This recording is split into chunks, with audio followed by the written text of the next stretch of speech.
కాకరకాయ ఫ్రై చేస్తున్నానండి. వాటికి కావాల్సిన పదార్థాలు బెల్లము, పసుపు, కారం, కొద్దిగా గరం మసాలా, ఉప్పు అండి, అల్లం వెల్లుల్లి పేస్టు, నూనె, కోసి పెట్టుకున్న కాకరకాయలు ముందుగా ఒక కుక్కర్లో వేసుకొని ఒక విజిల్ పెట్టాలండి. ఎందుకంటే ఇది ఉడికేటప్పుడు టైం పడుతుంది. మనం నూనె ఎక్కువ వేస్తే బాగా ఎగచ్చు, కానీ నేనైతే నూనె ఎక్కువ వేయనండి. అందుకని నేను ఒక విజిల్స్ పెడుతున్నాను. కొంచెం ఉప్పు, కొద్దిగా వాటరు, మళ్ళీ ఆ ఉడికిన వాటర్ పడేయకుండా కూరలో వేసేయాలండి.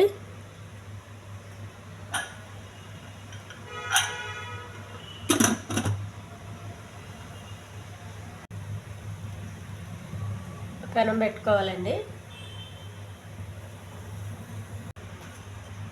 కొద్దిగా ఆయిల్ అండి, ఉల్లిపాయలు,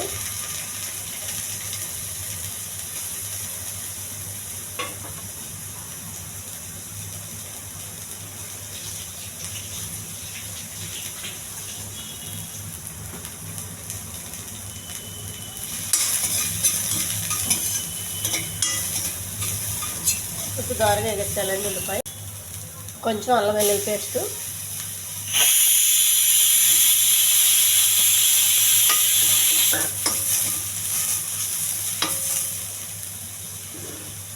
పెట్టుకున్న కాకరకాయ అండి, మొత్తం వాటర్తో పాటు వేసేయాలి.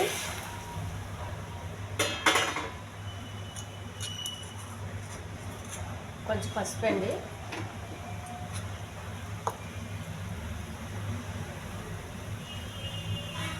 కొంచెం కారం,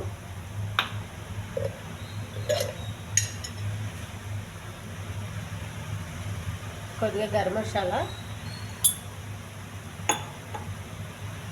బెల్లం, ఇదంతా దగ్గరికి రానివ్వాలండి. ఈ బెల్లం అంతా కాకరకాయ పట్టాలి. మూత పెట్టేయాలండి కాసేపు.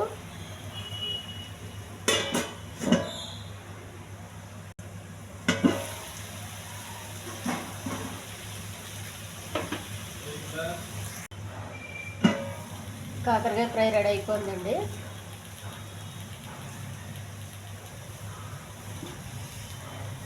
ఛానల్ నచ్చితే సబ్స్క్రైబ్ చేయండి, షేర్ చేయండి, లైక్ చేయండి, కామెంట్ చేయండి. ఇది కాకరకాయ ఫ్రై రెడీ. స్టవ్ ఆఫ్ చేసేయాలి.